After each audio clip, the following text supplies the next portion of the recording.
السلام علیکم ناظرین، بسم اللہ الرحمن الرحیم۔ امید ہے کہ آپ سب لوگ خیریت سے ہوں گے۔ ناظرین، آج ہم بات کر رہے ہیں کہ حج میں کتنی تکلیف اور مشقت برداشت کرنی پڑتی ہے، اور اس تکلیف اور مشقت کے بدلے میں اللہ تعالیٰ نے کتنی بڑی فضیلت رکھی ہے کہ انسان کے تمام گناہ معاف کر دیتا ہے اللہ تعالیٰ، اور اس کی ہر دعا قبول ہوتی ہے۔ اسی لیے اتنی تکلیف اور مشقت تو اٹھانی ہی پڑتی ہے۔ کسی بھی سرکار کے بس میں نہیں ہے کہ وہ آپ کی تکلیف اور مشقت کو ختم کر دے۔ ہاں، کچھ حد تک کم ضرور ہو سکتی ہے، لیکن وہ ختم نہیں کر سکتی۔ تکلیف تو پہلے بھی بہت ہوتی تھی، لیکن بتانے کے لیے واٹس ایپ اور سوشل میڈیا ایپ نہیں تھے۔ یہ فریضہ محنت کا ہی ہے۔ کسی بھی دنیا کی سرکار کے بس میں نہیں ہے کہ اتنے بڑے مجمع کو 6 بار میں شفٹنگ کرا سکے۔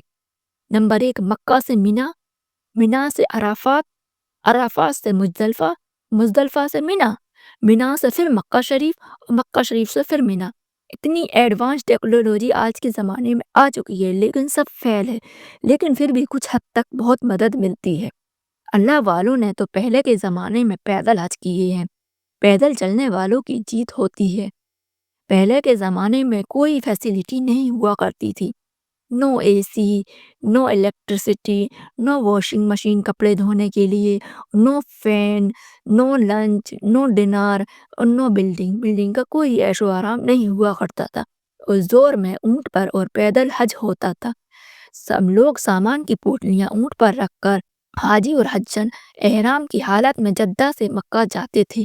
انہوں نے لیکن یہ سب کیا، ان کو اللہ تعالیٰ ان کا بدلہ اور اجر و ثواب اور زیادہ عطا کرے گا۔ ابھی تو پھر بھی بہت سہولیت ہو گئی ہے۔ آج سہولیت، لگژری کی عادت انسان کو پڑ چکی ہے، اس لیے انسان امید کرتا ہے کہ انتظام اچھے سے اچھا ہونا چاہیے۔ ایک حدیث کا خلاصہ ہے، حج افضل جہاد ہے۔ جہاد کا مطلب محنت، مشقت اور تکلیف برداشت کرنا ہوتا ہے۔ یہ کوئی بھی سرکار ختم نہیں کر سکتی ہے۔ اللہ اسی تکلیف پر حاجی کو گناہوں سے ایسا پاک صاف کر دیتا ہے جیسے کہ وہ آج ہی ماں کے پیٹ سے پیدا ہوا ہو۔ ایسی تکلیف پر ہی حاجی اپنے گناہوں سے پاک صاف ہوتا ہے۔ حاجی کی دعا ایسے ہی قبول نہیں ہوتی۔ اتنی تکلیف اور مشقت برداشت کرنے کے بعد ہی حاجی کی ہر دعا قبول کی جاتی ہے، جیسے دھوپ کی گرمی، تھکان، پیدل، ٹینٹ کا نہیں ملنا مینا میں، اور بھوک کی شدت وغیرہ۔ خیر، آج کے زمانے میں بھوک کی شدت، ٹینٹ کا نہ ملنا، یہ سب آسان ہو گیا ہے۔ اب تو ہر حاجی کو ٹینٹ بھی ملتا ہے اور بہت زیادہ تعداد میں وہاں کھانا ملتا ہے۔ اتنی مشقت اور تکلیف اور دھوپ اور گرمی، تھکان، پیدل چلنے کی وجہ سے ہی تو انسان ایک دم سے نرم پڑ جاتا ہے اور اس کی آنکھوں سے آنسو نکلنے لگتے ہیں، ورنہ ایئر کنڈیشن میں اور نرم بستروں پر کہاں کسی کے آنسو نکلتی ہیں۔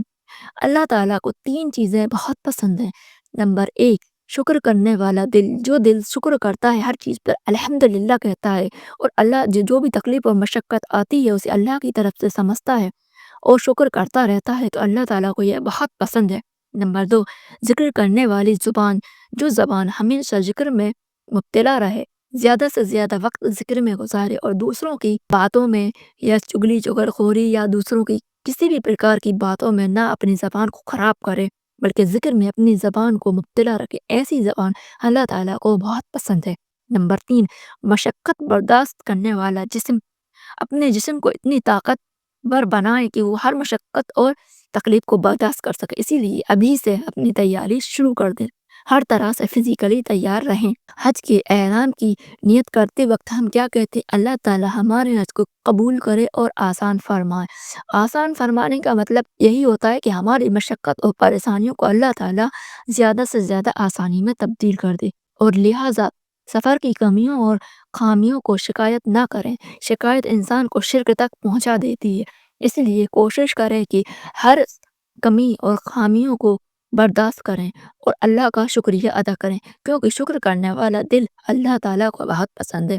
جو بھی تکلیف اگر آئے اسے اللہ تعالیٰ کی طرف سے سمجھیں تو آپ کو بہت زیادہ راحت ہوگی اور پریشانی بھی کم لگے گی۔ جو بھی حالات آئیں، اللہ تعالیٰ نے ہمیں پاک صاف کر دیا ہے، اس پر شکر ادا کریں۔ اللہ تعالیٰ نے آپ کو ہر طرح کے گناہ سے پاک صاف کرتی ہے۔ یہ کتنی بڑی اللہ تعالیٰ کی نعمت ہے۔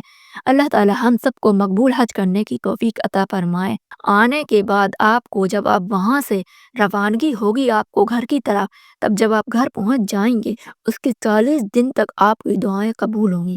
اس ٹائم کو بہت غنیمت سمجھیں، اپنے لیے، اپنے رشتہ داروں کے لیے، مرحومین کے لیے، اپنے خاندان والوں کے لیے اور پوری امت کے لیے خوب دعائیں کریں، سب کی مغفرت کی دعا کریں اور سب کے لیے جنت میں مقام ملنے کی دعا کریں۔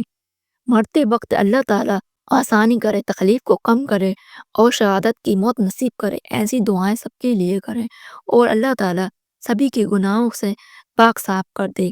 اس دعا کو اپنے لیے اور امت کے لیے استعمال کریں۔ اللہ تعالیٰ ہم سب کا حج قبول کرے، آمین۔ آپ بھی کمنٹس میں آمین لکھیں تاکہ آپ لوگ بھی دعا میں شامل ہو جائیں۔ ویڈیو انفارمیٹیو لگی ہو تو چینل کو سبسکرائب کریں، لائک کریں اور شیئر کریں۔ ملتے ہیں اگلی ویڈیو میں۔ اللہ لبيك حافظ۔ اللهم لبيك لبيك لا شريك لك لبيك إن الحمد والنعمة لك والملك لا شريك لك